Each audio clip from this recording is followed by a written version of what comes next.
Bismillahirrahmanirrahim. Assalamualaikum warahmatullahi wabarakatuh. Innal hamdalillah nahmaduhu wa nasta'inuhu wa nastaghfiruh wa na'udzu billahi min shururi anfusina wa min sayyiati a'malina. May yahdihillahu fala mudilla lahu wa may yudlil fala hadiya lahu. Asyhadu an la ilaha illallah wahdahu la syarika lahu wa asyhadu anna Muhammadan abduhu wa rasuluh. Ya ayyuhalladzina amanu taqullaha haqqa tuqatihi wa la tamutunna illa wa antum muslimun. Ya ayyuhan nasu taqu rabbakum alladhi khalaqakum min nafsin wahidah wa khalaqa minha zawjaha wa batha minhuma rijalan katsiran wa nisaa'a wattaqullaha alladhi tasaaluna bihi wal arham innallaha kana 'alaikum raqiba. Ya ayyuhalladzina amanu taqullaha wa qulu qalan sadida yuslih lakum a'malakum yaghfir lakum dhunubakum wa may yuti'illaha wa rasulahu faqad faza fawzan 'azima. Amma ba'd, fa inna asdaqal hadithi kitabullah wa khairal hadi hadi Muhammadin sallallahu alaihi wasallam wa syarrul umuri muhdatsatuha fa inna kulla muhdatsatin bid'ah wa kulla bid'atin dhalalah wa kulla dhalalatin finnar. A'adzanallahu wa iyyakum minan nar. Tidak layak bagi orang yang ingin bahagia, selamat dan bermanfaat tanpa dia mengedepankan syukur dia kepada Allah Subhanahu wa taala. Karena dengan syukur artinya adalah menghentikan segala gundah gulana, segala perasaan kurang, segala perkara yang dia rasa tidak enak, maka dia tutup dengan syukur kepada Allah Subhanahu wa taala. Dan kita perbanyak syukur kepada Allah Subhanahu wa taala. Fa idz ta'adzana rabbukum la in syakartum la azidannakum wa la in kafartum inna 'adzabi lasyadid. Dan kami kumandangkan, dan tatkala Rabbmu mengumandangkan, jikalau kalian bersyukur niscaya aku akan tambah nikmat, tetapi apabila kalian kufur maka sesungguhnya siksaku sangat pedih. Dan berkumpulnya kita di tempat ini sebenarnya satu kenikmatan yang sangat besar. Banyak yang lebih kuat daripada kita, yang lebih kaya daripada kita, dan lebih banyak memiliki kesempatan daripada kita. Mungkin dia tidak mendapatkan kenikmatan mendengarkan ilmu yang menjadikan hati ini kembali kepada fitrahnya, kembali kepada Allah Subhanahu wa ta'ala. Sehingga kita bersyukur kepada Allah atas nikmat ini. Ada satu hadis yang menjelaskan afdhalul dzikri la ilaha illallah wa afdhalud du'a alhamdulillah. Seutama-utama zikir adalah la ilaha illallah, dan seutama doa adalah alhamdulillah. Sehingga kalau siapa saja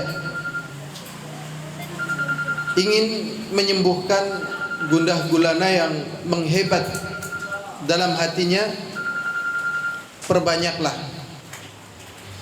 mengucapkan alhamdulillah, maka Allah SWT akan sembuhkan dari apa yang menjadi pengganggu bagi dirinya. Ya hadirun rahimani wa rahimakumullah. Al-Imam As-Sa'di di dalam kitab Qawaidul Fikihnya, di dalam kitab Qawaidul Fikihnya, beliau menjelaskan bahwasanya agama itu dibangun di atas khairun mahad, kebaikan murni, atau khairun rajihah, kebaikan yang lebih kuat. Hanya pada dua perkara tersebut. Kebaikan murni, jadi murni baik, tidak ada jeleknya sama sekali, atau kebaikan yang lebih baik, yang lebih rajihah. Kebaikan murni seperti tauhid, ikhlas. Kejelekan murni seperti syirik, bid'ah. Ya. Kebaikan rajihah itu misalnya tatkala manusia berpuasa sunnah misalnya, kemudian dia ada kewajiban, maka yang sunnah ini dibatalkan karena adanya kebaikan yang rajihah, kebaikannya lebih baik, yaitu menjalankan apa? Kewajiban. Menjalankan kewajiban. Contohnya sangat banyak sekali. Ya, seperti misalnya yang umum dicontohkan, seperti seorang istri puasa Senin Kemis, ini yang sering dicontohkan. Kemudian suaminya pulang dari perantauan, kemudian menginginkan dirinya, maka si istri ini hendaknya membatalkan puasanya, karena puasanya ini sunnah, mendatangi suaminya adalah wajib. Contoh lagi misalnya mencium hajar aswad. Mencium hajar aswad ini sunnah, tetapi berdesak-desakan.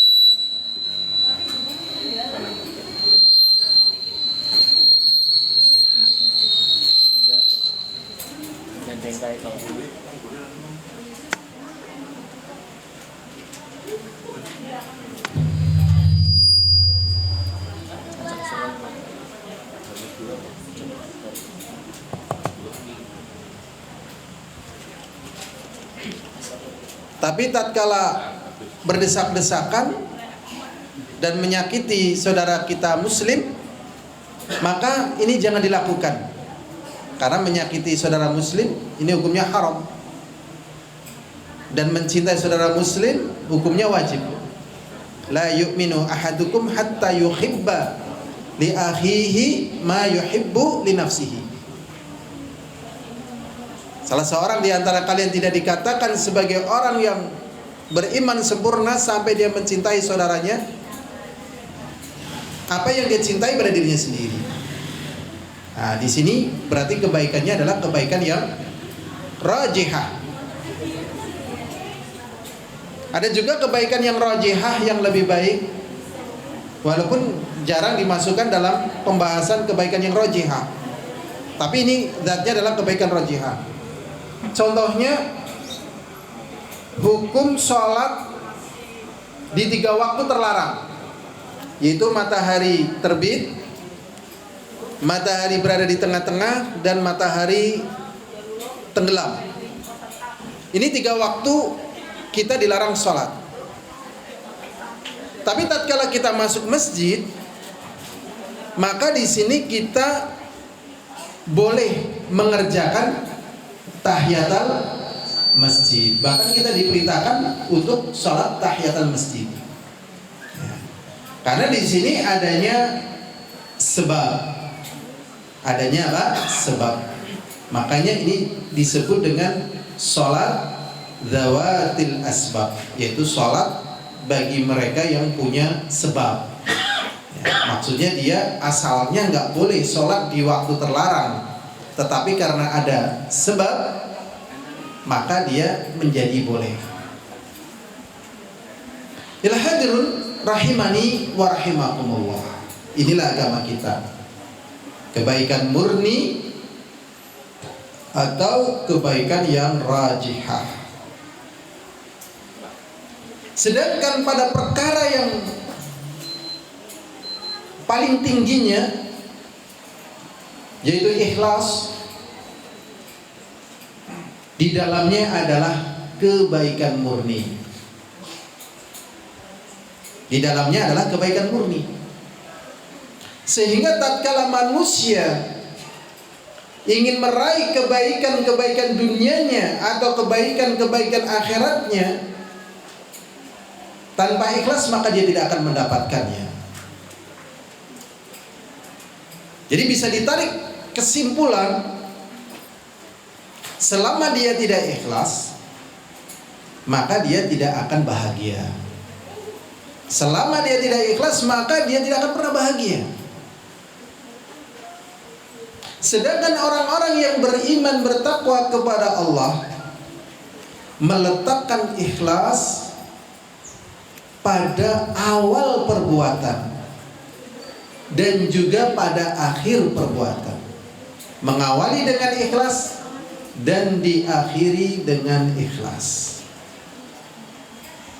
Ada yang akhirnya ikhlas tapi karena terpaksa. Ikhlas tapi karena apa? Terpaksa. Ini berbahaya sebenarnya nih, ya. Sampai akhirnya mereka mengatakan, apa daya nasi telah menjadi bubur. Mau gimana lagi? Sudah seperti ini, nggak bisa berbuat apa-apa. Ya udahlah, diikhlaskan.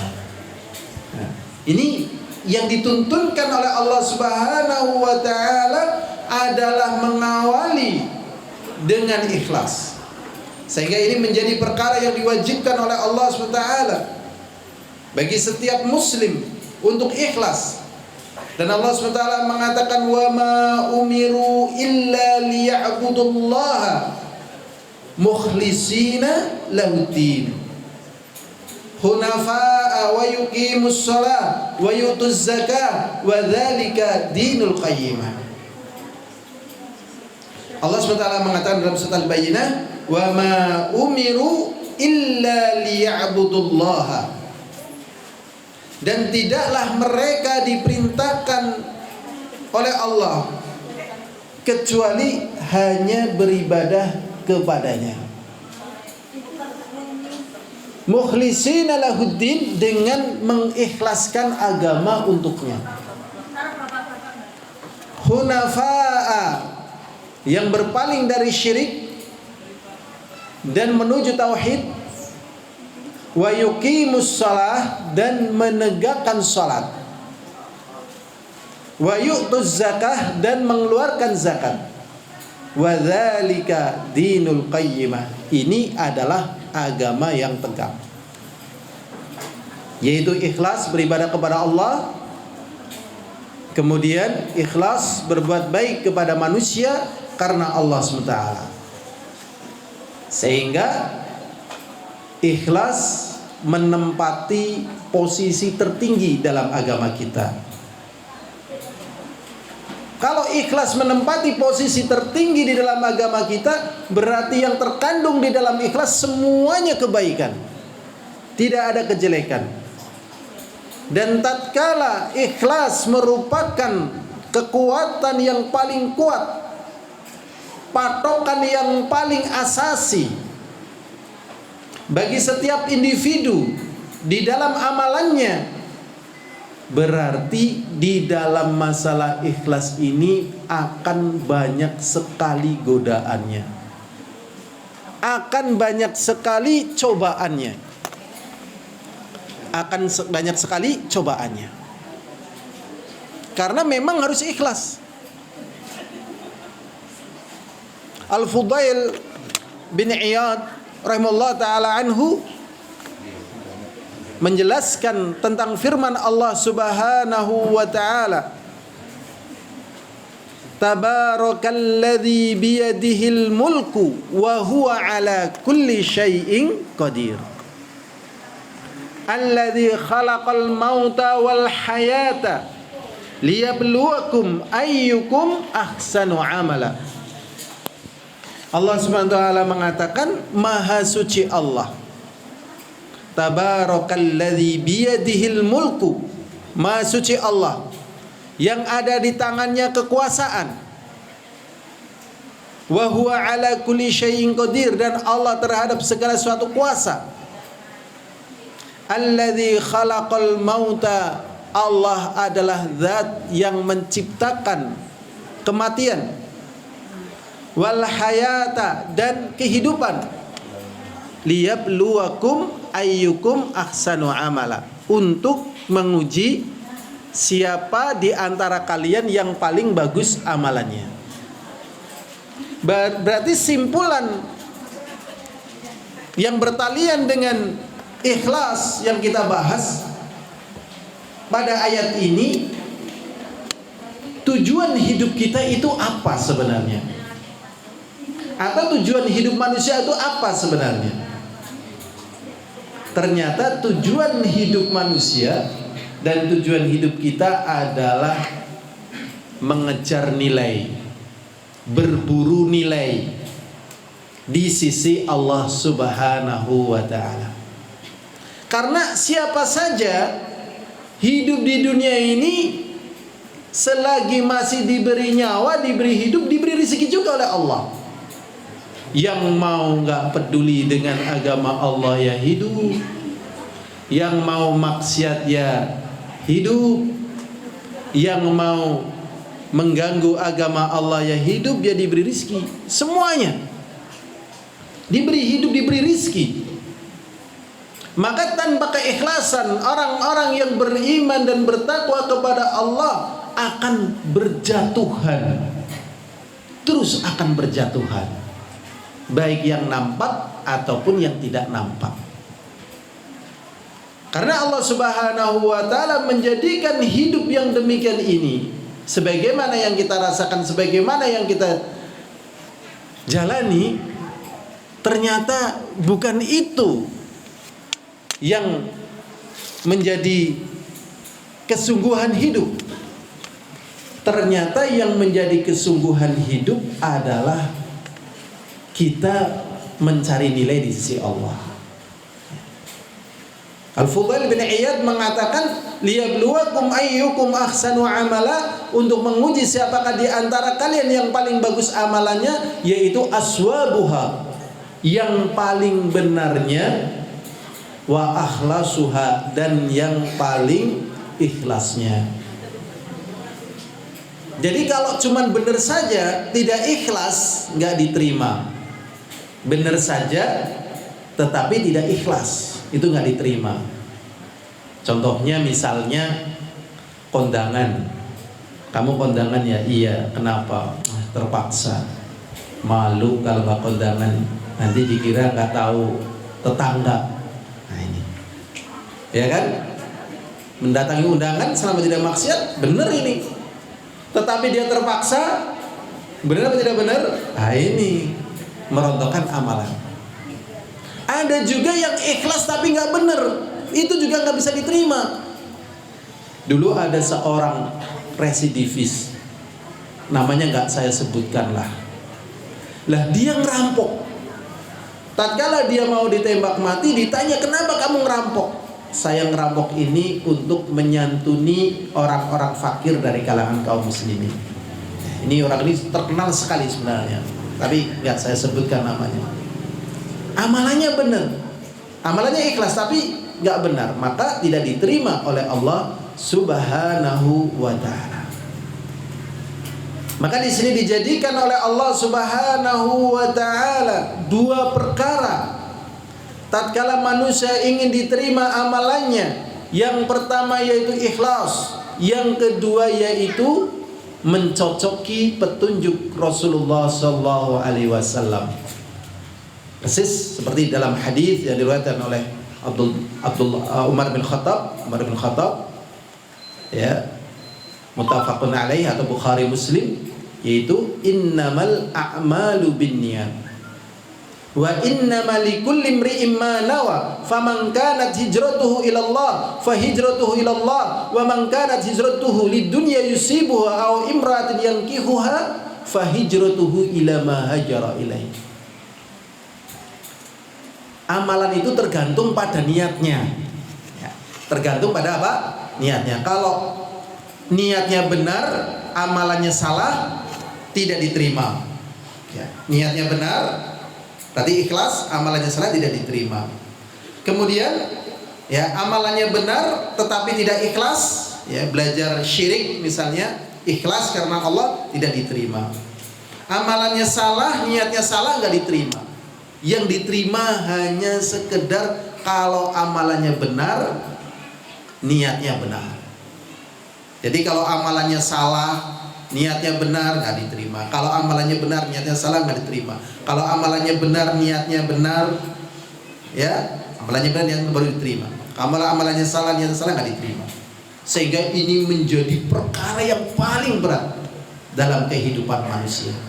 Dan para ulama mengatakan tidak ada perkara yang lebih memberatkan hatiku daripada menjaga keikhlasan. Daripada menjaga apa? Keikhlasan.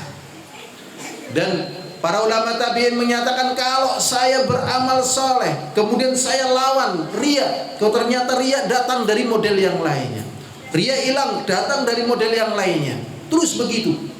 Jadi manusia senantiasa diuji dengan amalannya sendiri. Mengapa ikhlas itu menjadi berat? Kenapa ikhlas itu menjadi berat? Ikhlas berat atau ringan? Sebelum kita lanjutkan, berat lah ya, secara umum berat. Kenapa berat? Ibnu Qudamah Al-Maqdisi menjelaskan sebab beratnya itu ada 3.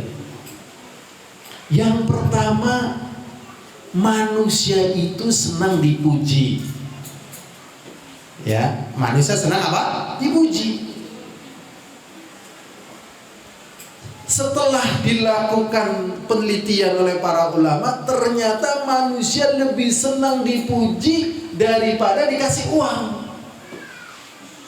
Nah ini, lebih senang dipuji daripada dikasih uang. Ya, pingin bukti ini?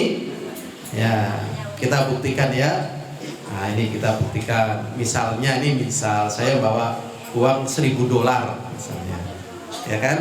Kemudian masing-masing, ya jangan $1.000 lah, $100.000 lah. Ya masing-masing terkasih berapa dolar berarti ini dibagi rata ini?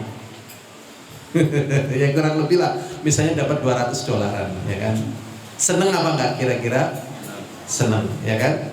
$200. Ternyata tatkala mau ditukar di money changer, petugasnya bilang, "Pak, ini uangnya palsu." Marah apa enggak marah?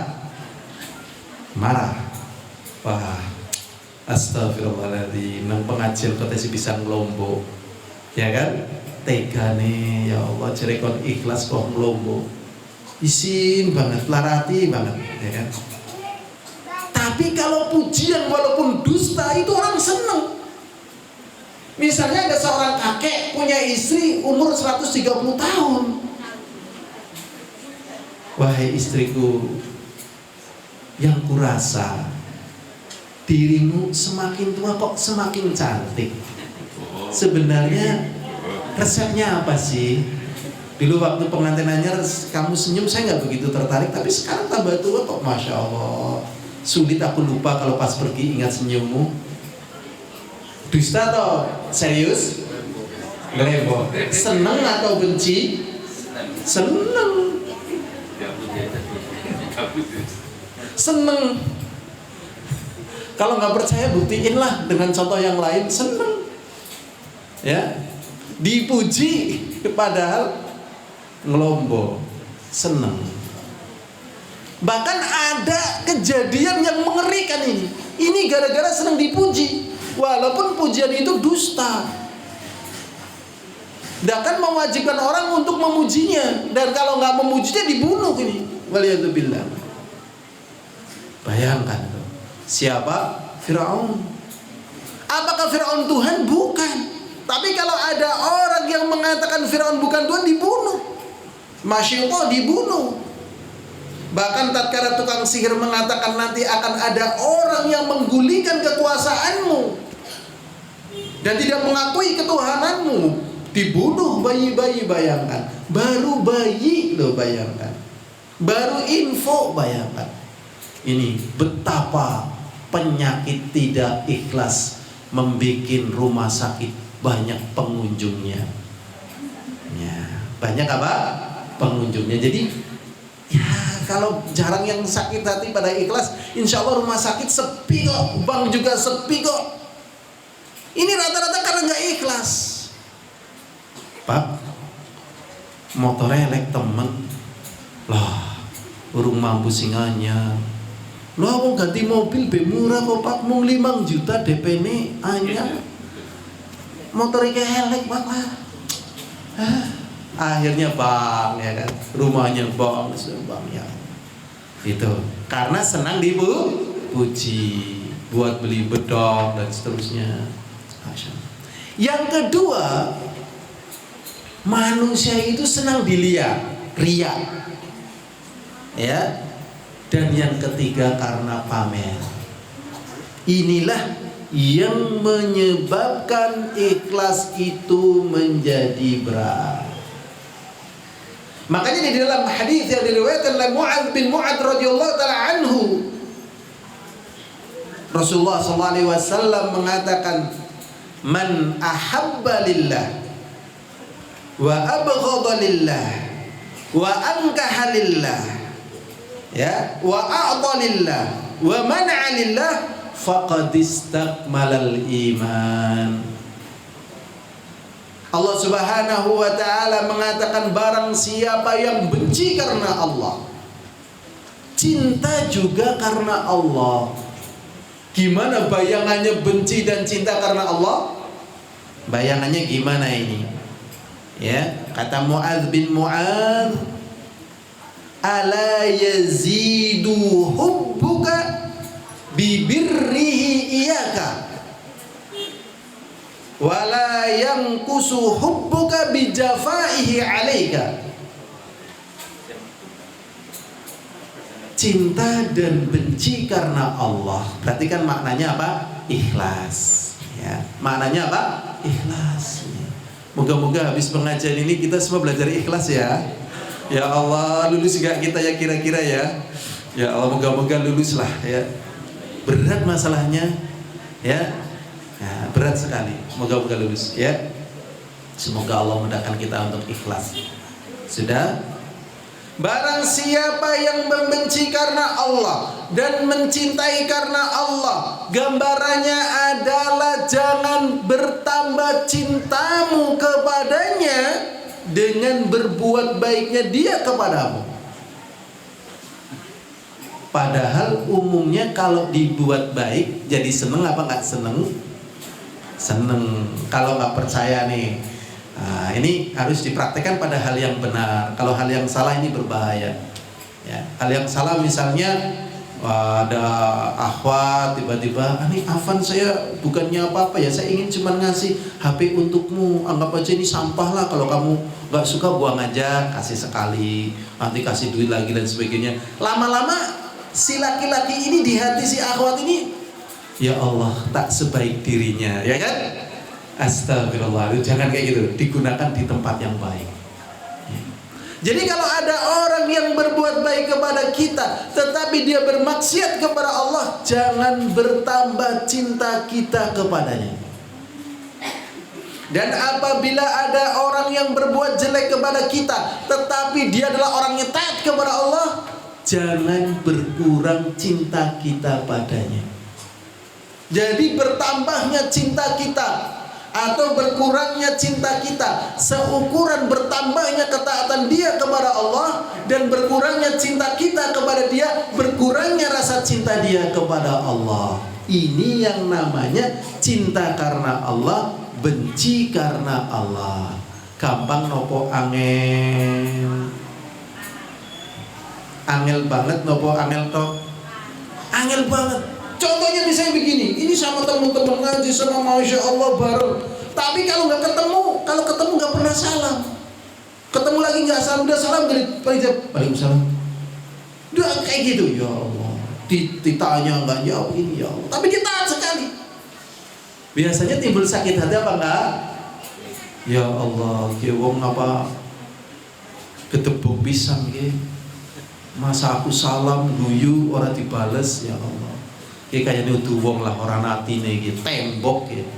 Padahal tatkala dia beriman, jangan berkurang rasa cinta kita. Padahal ini otomatis berkurang rasa cintanya. Ini kalau dalam rumah tangga berbahaya ini. Mungkin dapat suami omongannya sedikit, apa-apanya sedikit, semuanya sedikit, tapi dia taat kepada Allah. Nah, ini istrinya itu dulu pernah punya teman ini.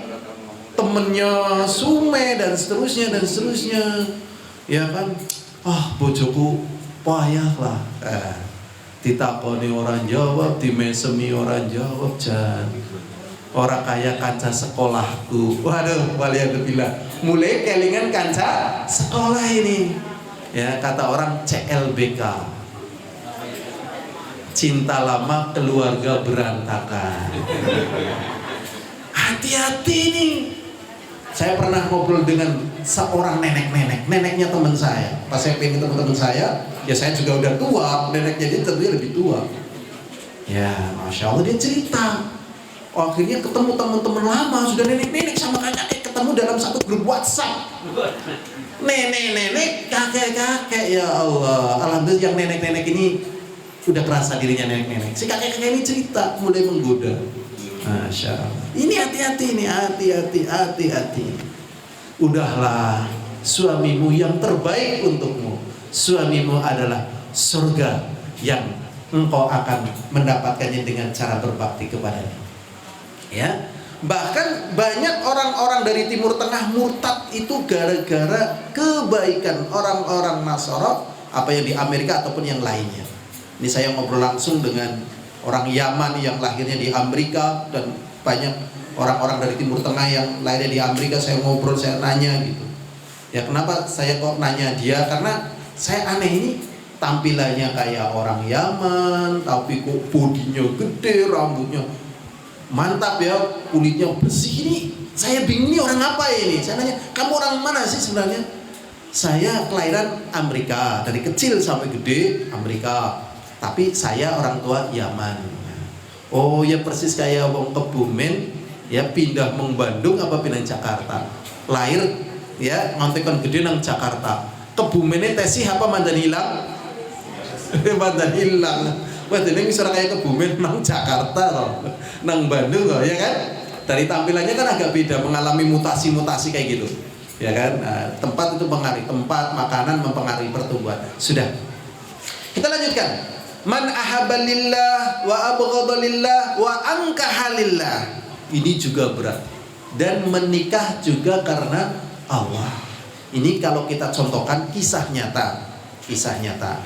Ini antum milih yang mana ya? Antum milih yang mana? Satu. Ya, antum milih mana? S2. Punya mobil, punya rumah, duitnya banyak. Ya, cerdas. Ya kan, cerdas. Yang satu akhlak, ya biasalah umumnya akhlak. Yang ini yang S2 tadi, ya, cuman belum pakai cadar. Ya, cuman ada syarat. Kalau kamu nikahi aku, semuanya tak kasih, mobil, rumah, duit, semuanya tak kasih. Ya, cuman syaratnya saya satu ke kamu. Ya, anterin aku ke gereja. Ternyata ini Nasoro, bayangkan. Ya, tinggi, pintar, punya rumah, punya mobil gitu, pakai jilbab cuman nggak pakai cadar, minta syarat cuman itu tok. Kira-kira milih mana, yang akhwat atau yang tadi? Ya Allah, inilah kekuatan ikhlas. Ini kisah ini nyata. Ikhwan yang cerita ke saya dan dia dihadapkan permasalahan ini. Setelah saya lacak ternyata memang ada gerakan kristenisasi. Tergantung siapa yang mau dibidik. Kalau yang dibidik itu ya aktivis, orang pinter, orang soleh, orang cerdas, lawannya juga yang sesuai. Lah inilah menikah karena Allah. Wa man 'alillah wa a'dalillah faqad istakmalal iman. Dia memberi karena Allah, tidak memberi karena Allah, maka ini adalah iman yang sempurna. Maka kedudukan ikhlas ini mendatangkan kebaikan yang luar biasa. Ada satu kisah. Waktu itu Al-Imam Malik rahimahullah ta'ala ditanya sama muridnya, wahai Imam Malik, aku heran mengapa hadis yang kau sampaikan ini pasti menjadi kalau zaman sekarang trending topik gitu ya, menjadi menjadi diterima di masyarakat semuanya dan senang menerima. Ini kenapa wahai Imam Malik? Imam Malik mengatakan, saya punya sanadnya dari Nafi', kemudian Abdullah ibni Umar, kemudian Rasulullah. Ya kan? Jadi athbatun nas inda Abdullah ibnu Umar ada dua. Murid yang paling pinter dari muridnya Abdullah bin Umar. Ya, ini penting karena beliau rawi gitu kan. Itu ada dua. Yang pertama Nafi', yang kedua Salim. Dan zahirnya riwayat dari Nafi' dengan Salim itu lebih kuat riwayat dari Nafi'. Jadi kalau misalnya ada dua jalur hadis, yang satu jalurnya dari Nafi', yang satu jalurnya dari Salim, ternyata berseberangan, maka dikuatkan jalur yang dari Nafi' karena Nafi' itu lebih kuat. Begitu. Lah ini Imam Malik punya sanad.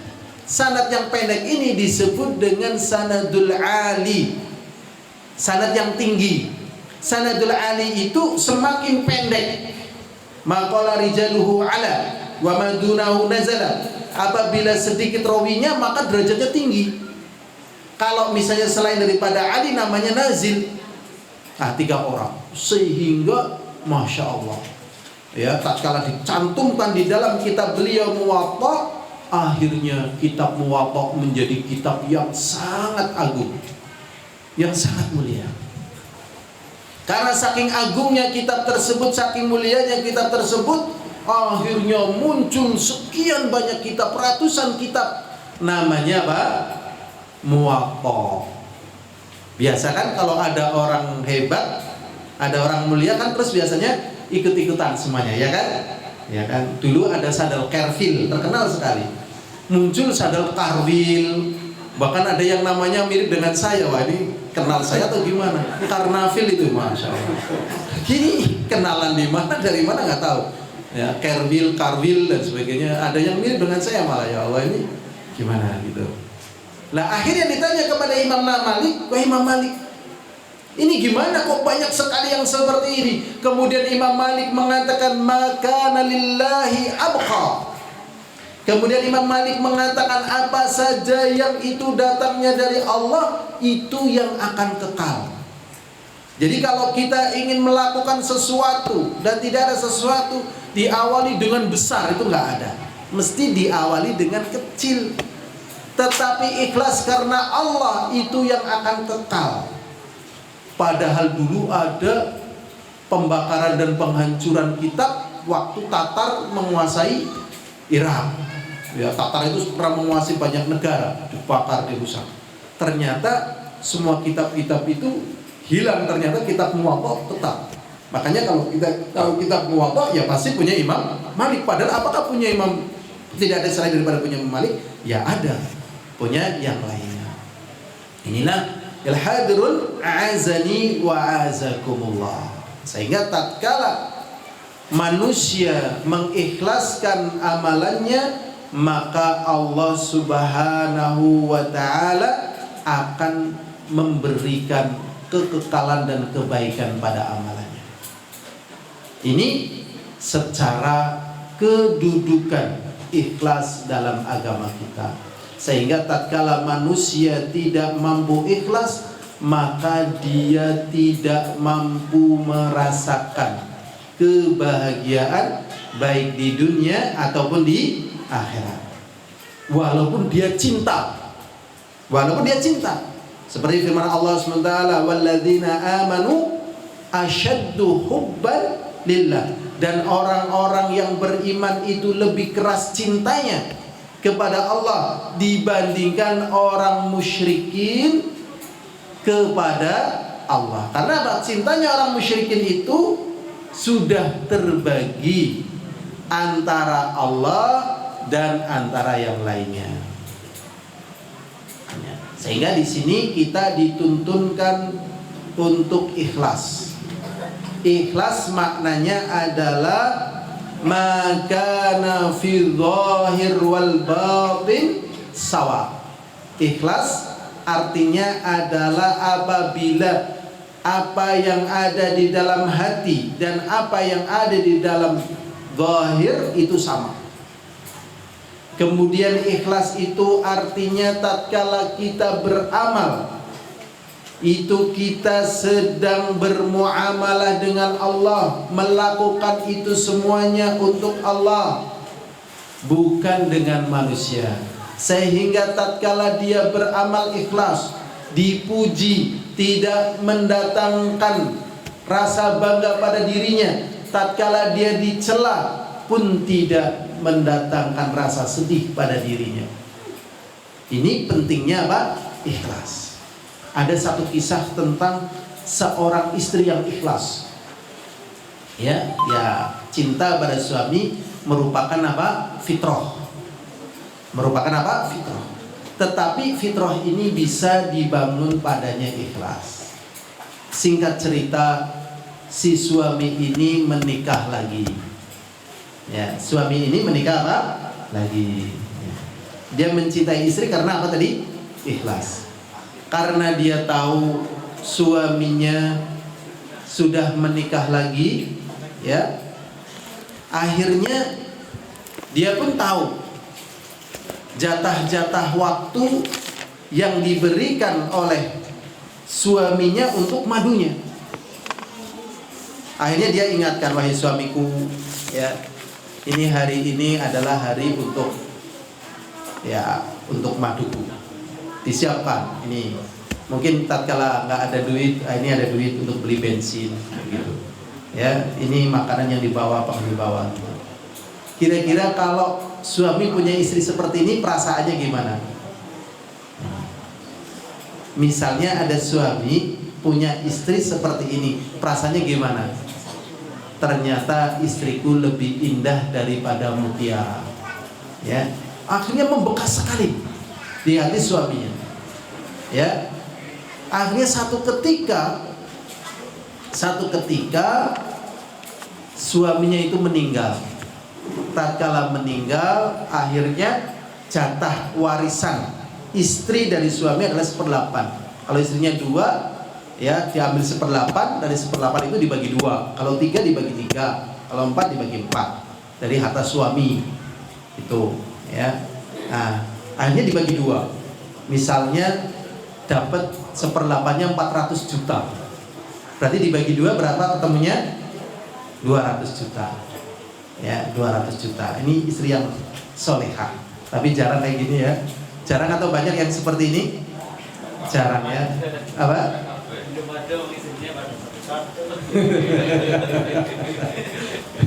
Belum ada wong istrinya satu-satu gitu ya.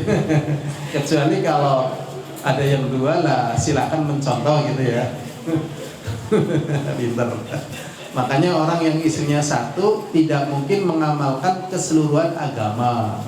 Karena ada agama-agama yang bertalian, maksudnya dari amalan-amalan agama yang bertalian dengan fikih yang bertalian kalau istrinya 2. Seperti tadi ya kan, bagi waktu dan sebagainya. Kalau istrinya 1 enggak mungkin. Sudah. Akhirnya si istri ini datang ke madunya. Assalamualaikum, wahai maduku. ya ini suami kita telah meninggal.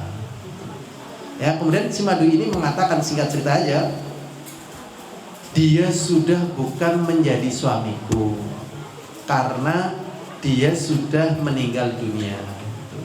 Ya saya datang ke sini karena dia sudah menceraikan aku. Ya memang saya datang ke sini mau membagi harta warisan kita. Dapat 400 juta. Berarti buat aku 200, buat dirimu apa?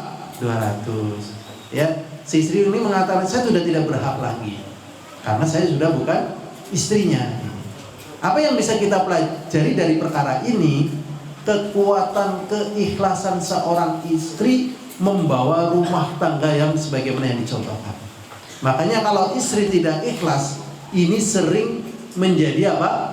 Pemicu. Demikian juga suami tidak ikhlas juga pemicu. Demikian juga dakwah kalau nggak ikhlas jadi pemicu. Pokoknya apa saja tatkala tidak ikhlas, di situ adalah awal-awal keretakan dari segala perkara yang sedang dijalani dari kebaikan. Ini kekuatan apa? Ikhlas. Ini kalau kita contohkan lagi kayaknya kita juga nggak sanggup lagi. Ya. Saya sendiri kalau dikasih kayak gini kayaknya nggak mampu nih. Ini nggak mampu nih. Saya jelas ya. Saya jelas nggak mampu nih sudah. Pernah dengar nama Khalid bin Walid radhiyallahu ta'ala anhu? Khalid bin Walid radhiyallahu ta'ala anhu itu sebatas yang saya tahu ini namanya anak dari Umayyah bin Khalaf. Umayyah bin Khalaf ini saudagar kaya di Mekah, tokoh masyarakat di Mekah. Dia kaya raya karena bapaknya Khalid bin Walid radhiyallahu anhu adalah seorang kaya raya. Dia seorang pemuda yang kuat, yang tampan, yang energik dan seterusnya. Yang ngapain hidup susah orang kaya, ya kan? Akhirnya kafilah dagang dari Mekah ke Syam, dia ikut kafilah dagang ke Syam, ikut. Tapi bukan untuk berdagang, untuk lihat keadaan Syam bagaimana, masyarakatnya bagaimana, teknologi terkini bagaimana, strategi perang bagaimana. Ini untungnya kalau jadi anak orang kaya. Saya juga pingin kalau ada orang tapi saya udah tua, saya tinggal maksudnya ya ada orang mungkin pengen jadi anak orang kaya ini sudah. Pokoknya sempatan untuk seneng-seneng. Ya. Jadi kalau kita kaya, sempatan untuk apa? Seneng-seneng. Ya tiap tahun ke Mekah, Madinah gitu loh. Mondar mandir keliling dunia, ketemu syekh ini, ketemu ulama ini, pelajari itu gitu. Lah browsing kan bisa antara browsing sama seperti khasiatnya itu beda. Gitu. Khasiatnya beda. Lingkungan orang itu mempengaruhi. Ya. Misalnya antum ketemu dengan ulama, coba sama antum ketemu dengan orang biasa bakul bakso misalnya, dirasa beda nggak? Beda. Ya. Ibnu Qayyim al-Jauziyah badannya loyo, lemah semangat, merasa berat. Akhirnya untuk mengobati keloyoannya ini dia harus ketemu gurunya, yaitu Ibnu Taimiyah. Belum sampai ketemu gurunya dan belum melihat wajah gurunya, baru mendengar gurunya ngisi taklim, semangatnya sudah full begitu. Masya Allah, itu ngaruh. Browsing mungkin ada manfaatnya, tapi hanya sekedar membantu aja. Makanya ngaji duduk dengan ngaji di browsing ya beda. Tempat juga pengaruh. Coba kita latihan kalau sholat atau kalau doa nangis, kira-kira bisa nggak? Sholat tahajud atau sholat duha nangis bisa nggak kira-kira? Sulit. Tapi tatkala kita mau masuk Mekah Al-Mukarramah jangan nangis, bisa nggak? Sulit. Kita rasanya pengen nangis di situ. Ya Allah, ini dulu Rasulullah di sini, para sahabat di sini, dakwah tauhid di sini, ini tempat yang mulia dari sejak zaman Nabi Ibrahim. Mau nggak nangis? Nggak bisa. Sulit. Ngaruh itu. Makanya kalau jadi orang kaya gunakanlah untuk apa tadi? Senang-senang, ya, beli kitab, ketemu ulama, ya. Wah ini bangunannya kurang berapa ini? Saya masih ada duit nganggur daripada buat tampilan, kata kasihkan. Ya kan? Kalau zaman dulu duitnya buat apa? Tampilan, buat tidur gitu loh, buat kasur kampil itu bantal, buat bantalan. Ini berapa ini? Wah. Kalau kaya, ini bangun aja lah. Saya masa kayak gini nggak jadi malas saya lihatnya. Ini duit nggak kepake, pakai aja dulu. Ini kalau orang kaya. Memang orang kaya sama orang nggak punya ya beda. Beda. Seperti orang berilmu dengan orang tidak berilmu juga beda. Nah, sudah Khalid bin Walid sudah ke Syam dan seterusnya.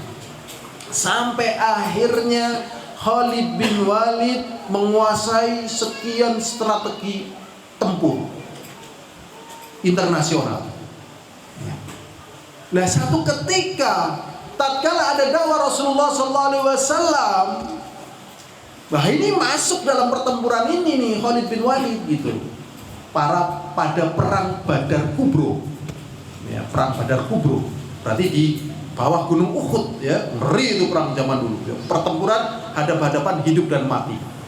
Masya Allah, Allah takdirkan pada perang Badar Kubro ternyata musyrikin kalah, termasuk Khalid bin Walid ditawan. Tatkala ditawan, Rasulullah langsung menyampaikan berita, "Hei, para pembawa tawanan, Rasulullah memerintahkan kepada kalian jangan diborgol, jangan dibeginikan, jangan dibegitukan, perlakukan mereka dengan baik." Di zaman dulu loh.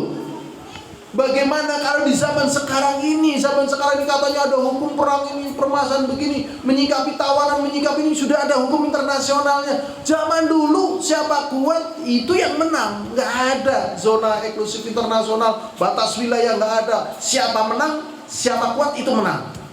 Perluasan wilayah semaunya budel. Zaman dulu. Ya, zaman dulu gitu loh. Masya Allah. Makanya ada kisah Alexander the Great itu katanya ya.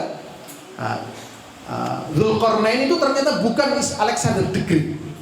Memang kadang dalam masalah sejarah itu kadang kita harus membandingkan antara sejarah internasional dengan sejarah dalam syariat. Memang di sana ada titik temu, tapi titik temunya ini sering dibuang. Ternyata berdasarkan penelitian Alexander the Great ini bukan Dzulqarnain yang ada dalam Al-Quran. Jadi Alexander the Great itu singkat cerita dia naik tahta umur 20 tahun. Dia ngaji sama Aristoteles. Dalam tempo 6 tahun dia bisa menguasai 2/3 dunia. Apa naik pada tahta umur berapa ya, dia sempat berkuasa 10 tahun. Mesir ditaklukkan dan ditaklukkan. Ya, kalau nggak tunduk dibunuh. Nah, di zaman itu, di zaman ini Khalid bin Walid masih berlaku seperti itu. Ternyata Rasulullah sudah memberlakukan seperti itu. Rasulullah memerintahkan di antara tawanan yang bisa mengajari 10 kaum muslimin membaca dan menulis bebas. Waduh, antum coba cari literatur internasional yang menerapkan seperti ini. Coba kalau antum tahu, beritahukan ke anak gitu ya. Saya belum pernah menjumpai literatur seperti itu. Ini menunjukkan ya, pembangunan pendidikan yang dilakukan oleh Rasulullah itu sudah mencuat, bahkan melebihi Persia dan Romawi gitu. Ini cara membaca sejarah. Akhirnya Khalid bin Walid bisa mengajarkan 10 anak kaum muslim dan kemudian bebas. Akhirnya mulai bersama Rasulullah. Awalnya belum jadi panglima perang, tapi dalam pada tertentu akhirnya dia naik jadi kepala perang, panglima perang. Dan ternyata beliau 100 kali berperang, 100 kali menang. 100 kali berperang, 100 kali menang. Sulit kan? 100 kali berperang, 100 kali menang. Sulit atau gampang nih? Lupa namanya. Pak Lukman Hakim. Sulit atau gampang ini Pak Lukman? Coba kita nanti misalnya ada orang lomba voli 100 kali tanding, 100 kali menang. Sulit atau gampang? Itu baru voli, tenis meja lah, bagaimana perang? Sampai muncul hal-hal yang sudah masuk ke ranah syirik. Ya namanya manusia. Maksudnya gimana? Maksudnya tersedar di masyarakat, ger perang karo Khalid bin Walid ya mesti menang. Ya kan? Itu manusiawi banget itu. Gerana kaya kabehan teratas. Gerana awan ya garing gitu. Ini sebenarnya kata-kata masuk dalam ranah syirik sebenarnya. Ada lagi kata-kata yang masuk dalam ranah syirik ini, tapi beredar di masyarakat. Kalau kita tidak mewaspadai, masuk di sini. Apa contohnya? Gerana awan, ana pangan. Udah pernah dengar kata-kata ini? Sekilas kayak kata motivasi, tapi kalau diteliti, sing dadekna pangan, awan apa Allah? Sing gawe pangan Allah atau awan coba? Gerana awan ya ana pangan. Karena banyak makhluk-makhluk Allah itu nggak menjumpai awan. Awan itu siang gitu.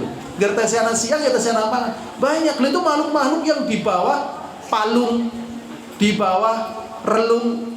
Pak Marimin kayaknya tahu palung dan relung ya. Pelajaran geografi pas SMP itu loh. Jadi dasar laut ya kan. Terus ada cawakan ke bawah ke dalam itu sampai ketutupan itu, dan itu tidak ada sinar matahari masuk. Kalau kedalaman sekian namanya palung, kalau kedalaman sekian namanya relung. Di dasar laut masih berapa ribu kilometer itu di dasar laut ada binatang-binatang dan hidup. Dan ada manusia-manusia di kutub utara yang kadang lihat matahari itu 3 bulan sekali, ada yang 6 bulan sekali. Sedelatok urip ana pangane. Berarti selagi masih dikasih hidup oleh Allah, dikasih pangan. Loh bahasanya angel teman, bukan masalah angel, ini bertalian dengan tauhid, ini bertalian dengan ikhlas. Gerana kowe ya kepenak, kowe wingi lunga perkasa. Asem wah, tapi asem mana ya Allah. Gemi yang gerasana bapak kayak apa bisa sekolah sih, bapak kan bisa mati kan. Kayak gitu jarang menyandarkan kepada Allah SWT. Dan itu ditancapkan kata-kata syirik sejak istilah zaman sekarang itu sejak bocil, ya kan, sebab bocil gitu loh. Itu hati-hati loh. Pentingnya pendidikan ikhlas, pentingnya pendidikan tauhid sejak PAUD mulai dikenalkan. Maka berapa banyak manusia kalau ditanya ingat ini enggak, ingat ini enggak, ingat. Coba doa ini tahu enggak? Enggak tahu. Coba antum tanya ke orang-orang. Naik-naik ke puncak Kudul apal? Apalanku ada 5 apal. Puncak detik-detik apal. Naik Deman Istimewa apal. Coba doa Allahumma inni a'udzubika minal kufri wal faqri wa adzabil qabri apal tereng. Jajal aja itu. Bu, apal Bu, dongakie Bu, tereng gitu. Bahkan yang anaknya banyak ini karena saya nanya Pak menapal dongakie tereng, ternyata tereng. Allahumma janibna syaitan wa janibna syaitan ma razaqtana. Pun hafal Pak, dereng lah jenengan ngalamun apa serius iki Pak kalian jedodoan Pak. Ngalamun Mas, astagfirullahaladzim. Jangan salahkan anaknya. Blubut itu wong jenengan mboten donga lho. Ya bisa jadi waliyadzubillah setan ya urunan. Itu donga lah, ya kan? Nah, ini setannya urunan gitu loh. Lah salah dewek orang donga, ya kan? Doa harus hafal itu. Sudah sampai muncul kata-kata itu. Jadi kata-kata syirik itu mudah sekali.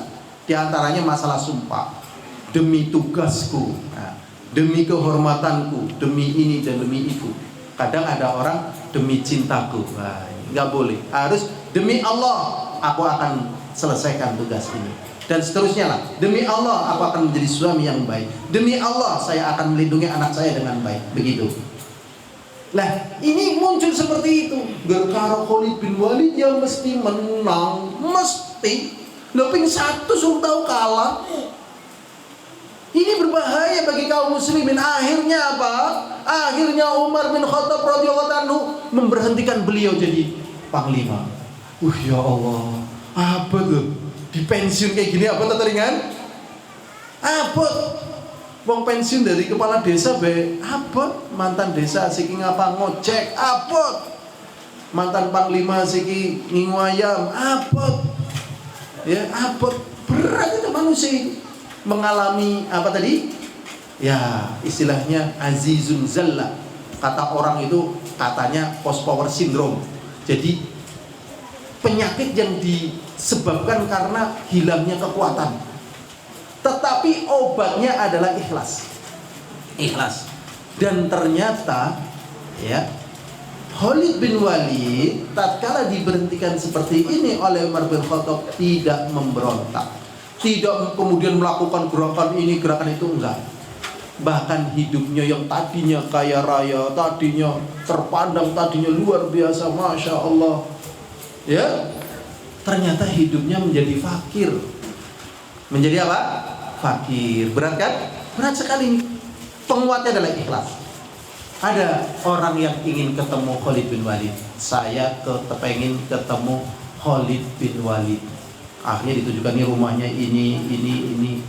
Sampai akhirnya dia cari di tempat yang ditujukan. Sampai ke tempat itu, ternyata ada rumah yang gubuk lah, jelek. Adib, salam, assalamualaikum warahmatullahi wabarakatuh. Akhirnya lama-lama ada yang jawab waalaikumsalam warahmatullahi wabarakatuh. Ya, singkat pembahasan, saya ingin bertanya, apakah ini rumahnya Khalid bin Walid? Iya betul. Apa orangnya ada? Ada. Lah mana orangnya? Ya saya ini. Nggak mungkin kamu itu Khalid bin Walid.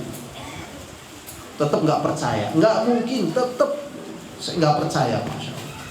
Karena nggak percaya, akhirnya ya terpaksa bajunya dibuka. Nih kalau kamu nggak percaya, ini buat bukti. Ternyata di badannya itu ya bekas sabetan pedang, ratusan sabetan pedang gitu. Jadi ternyata orang yang kuat itu bukan orang yang tanpa luka, orang yang penuh luka tetapi ikhlas dan melupakan lukanya.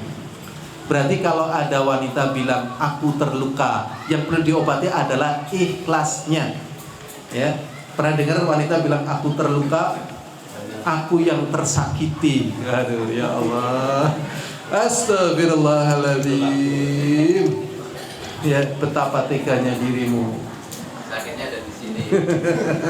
Ternyata sakitnya ada di ikhlasnya. Makanya di sini Allah SWT mengatakan, innallaha la yanzuru ila suwarikum wala ajsamikum walakinnallaha yanzuru ila qulubikum wa a'malikum. Sesungguhnya Allah SWT tidak memandang, ya, innallaha la yanzuru ila suwarikum, pada bentuk-bentuk kalian. Ya kita merasa mungkin bentuknya bagus misalnya gitu, kuat misalnya, tapi Allah nggak butuh itu kok. Wala ajzamikum, atau fisik kalian. Walakinallah yanzuru ila qulubikum, akan tetapi Allah melihat kepada hati kalian. Di dalam satu riwayat wa a'malikum, dan amalan kalian. Maksudnya apa? Fokus ini ke hati. Maksudnya apa? Fokus ke hati. Kalau misalnya kita tidak fokus ke hati, nanti pasti akan jatuh. Siapa saja kalau hatinya tidak fokus ke Allah akan jatuh. Karena yang namanya manusia dengan kehendak Allah kadang naik, kadang turun. Ya, berawal dari bayi terus meningkat, tambah gagah, tambah ganteng, tambah mantap, tambah kuat pada puncak ketampanannya. Biasanya kalau pada puncak ketampanannya, pada puncak rezekinya, biasanya lupa diri di sini. Padahal ini nanti akan turun lagi sampai pikun. Ini ngeri. Jadi tampannya kita, cantiknya kita, pinternya kita, hebatnya kita, itu pada waktu yang memang Allah beri dan nanti akan Allah ambil lagi. Kalau nggak kuat ikhlasnya, nanti akan kecewa. Nah ini berarti perhatian kepada hati. Ilhamdulillah azani wa azakumullah. Ini sudah jam 11:05 ya. Nah di sini ada beberapa keutamaan ikhlas ini. Ya, keutamanya tadi kedudukannya sudah.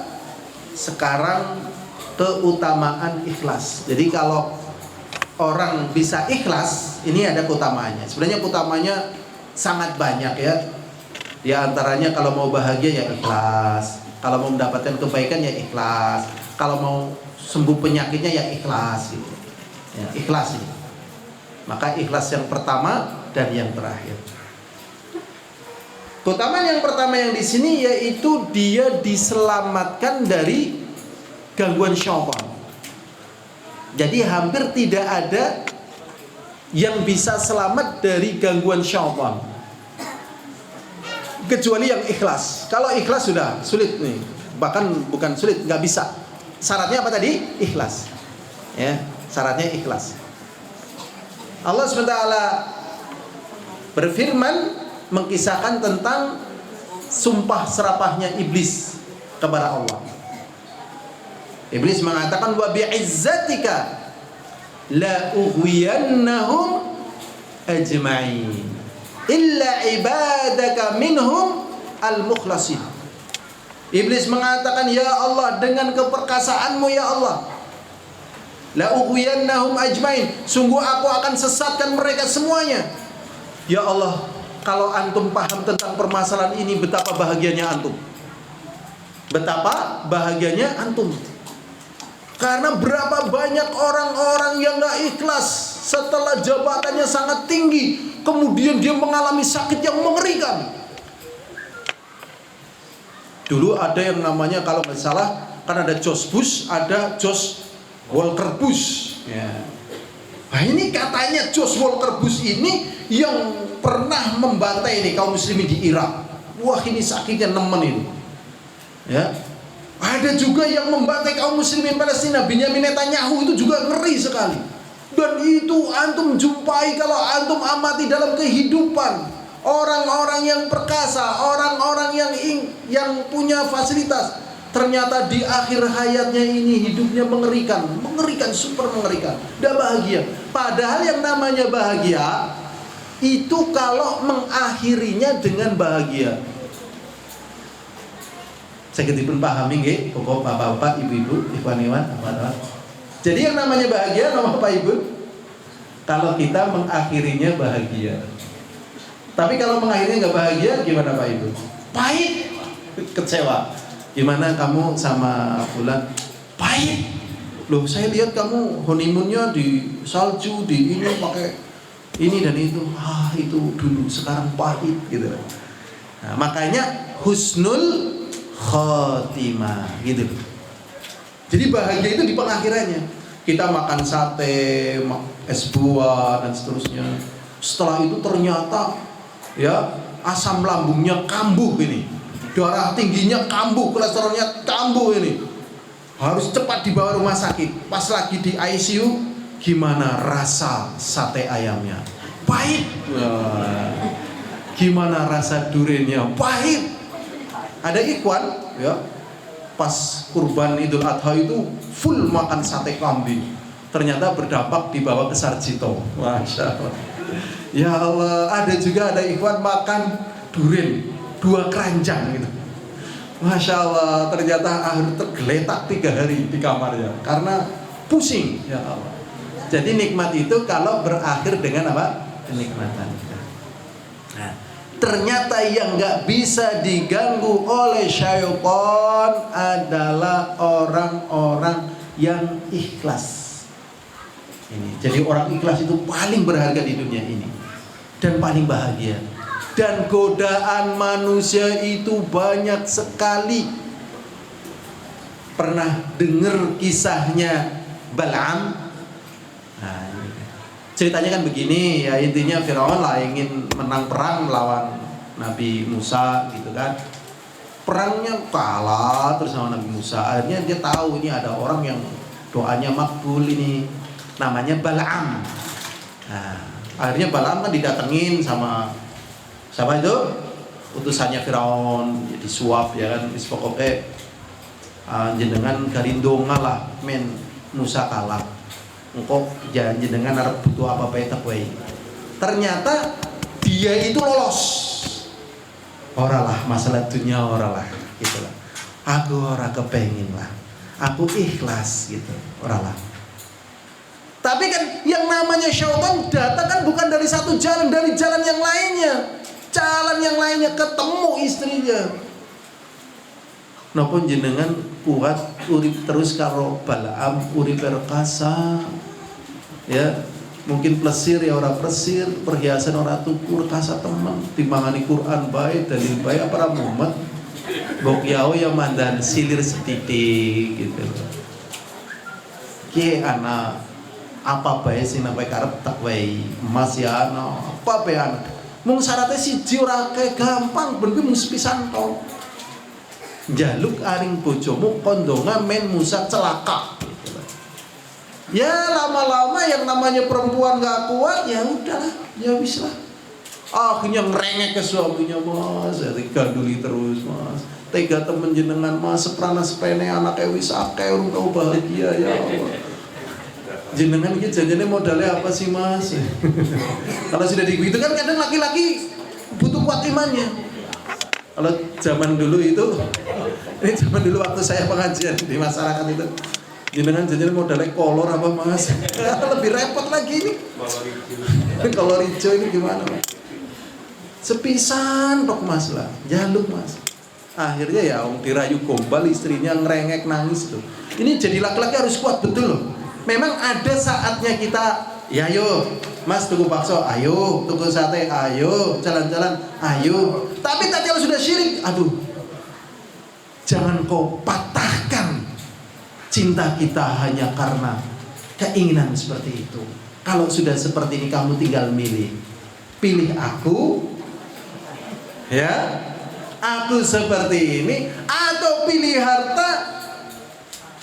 Cinta kita berakhir sampai detik ini. Masya Allah.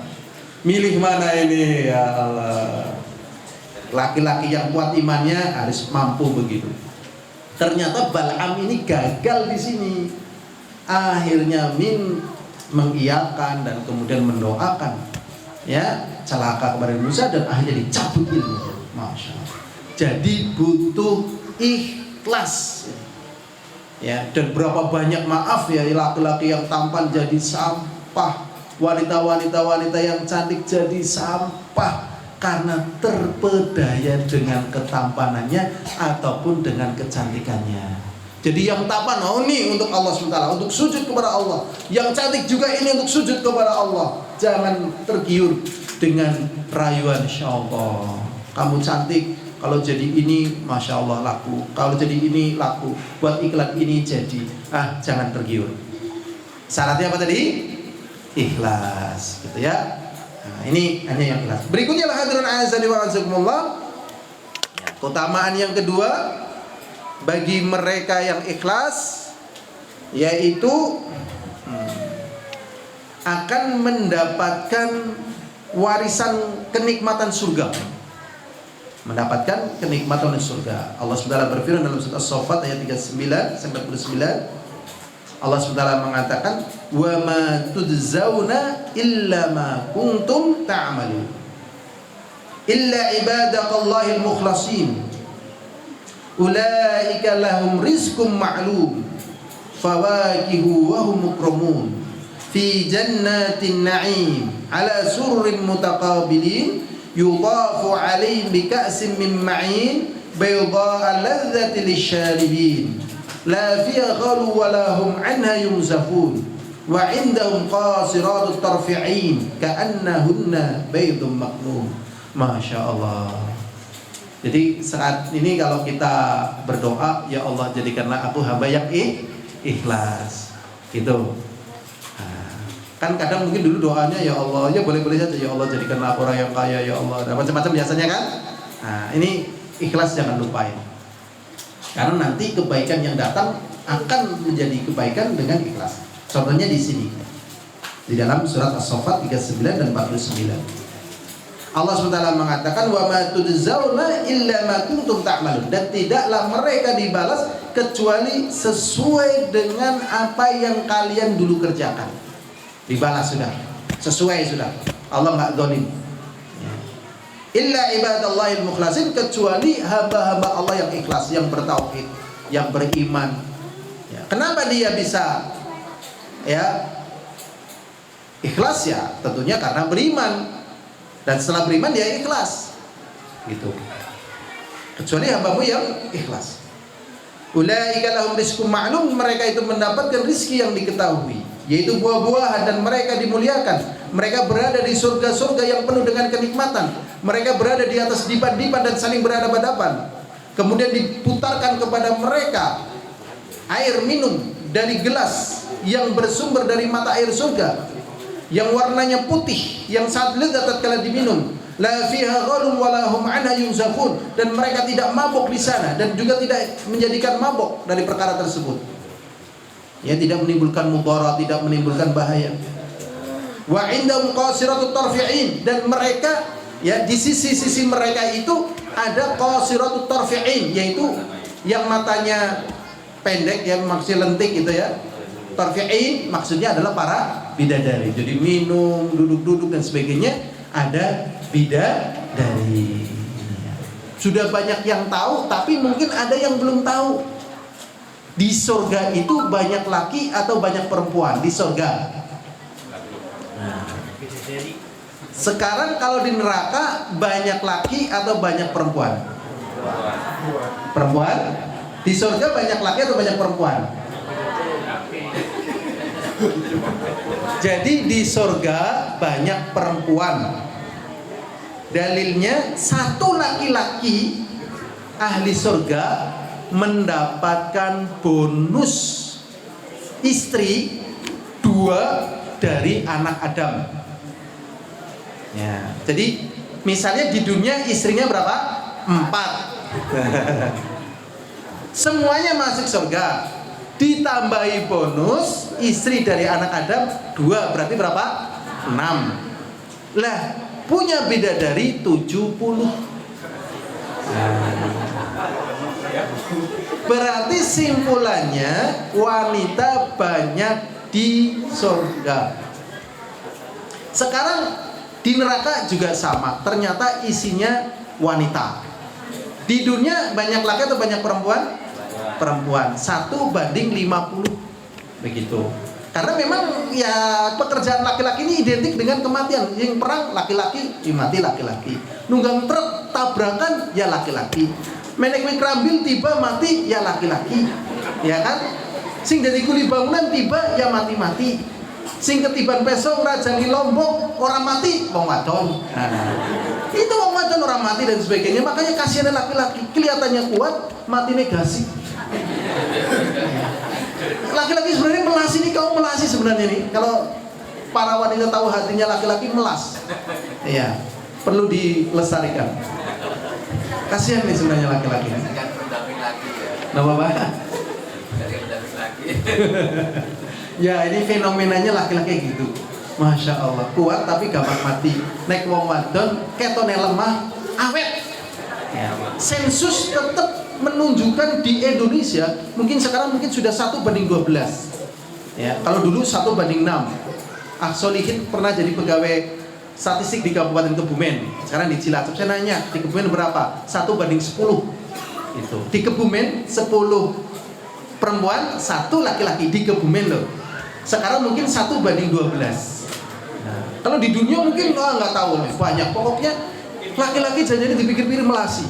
Makanya kalau jadi laki-laki jangan gembelengan, pedek pacule. Nah, nunggang truk ya hati-hati, jadi kuli bangunan hati-hati gitu. Ya, main awet umurnya, perang ya hati-hati gitu. Nek wong wadon paling ngerajani lombok ketimbang peso ya ora apa-apa, ketimbang bawang ya ora mati ya kan, umumnya kulit. Nah ini sudah.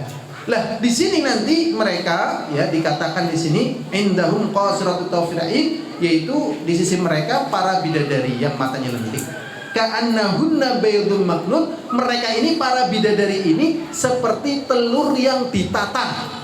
Masya Allah, gambarannya kayak apa ya wallahu alam, tapi seperti telur ditata. Mungkin kalau antum pingin lihat telur ditata ya di Alfamart, Indomaret itu kan ada juga pakai telur ditata kan. Kalau di pasar pakai kerat-keratan nggak rapi. Nah bayangannya gimana nggak tahu lah. Masya Allah. Tapi yang jelas ini kebahagiaan yang luar biasa, bahagia yang tidak mungkin bisa disamakan tatkala di dunia. Secantik-cantiknya wanita di dunia, tatkala kita takjub, tatkala kita terpesona, ternyata ya kentut, ternyata ya berak, ternyata ya haid, ya ternyata berkeringat. Masya Allah. Di dunia nggak kentut, nggak berak, nggak haid, baunya harum. Di sini cantik baunya, nah dan seterusnya. Ya Masya Allah. Jadi di dunia sebentar, di akhirat lama. Maka ikhlaslah. Kalau disakiti, ora apa-apa lah. Jenengan kok diremehna, ora apa-apa. Nah apa sih? Ikhlas ya gitu. Perjuangannya jenengan mau gede kayak gini, jenengan malah di produknya, ora apa-apa lah. Nah apa sih? Ikhlas. Alhamdulillah, aku dikotalna. Aku kemen di santri pirang-pirang bubar, dibubaran wong. Alhamdulillah, ora apa-apa. Gitu. Tapi yang kebanyakan kan apa nane? Jangan. Udahlah, semuanya dibuang. Ikhlas ya. Sudah, ini balasannya adalah surga. tetapi waktunya sudah habis ya, terlalu banyak juga nggak bagus ya. Yang jelas obat dari segala penyakit hati itu ikhlas. Jangan ikhlas kalau sudah kepepet. Mulailah dengan ikhlas dan akhiri dengan ikhlas. Ini saja. Subhanallah wa bihamdika asyhadu an la ilaha illa anta astaghfiruka wa atubu ilaik. Assalamualaikum warahmatullahi wabarakatuh.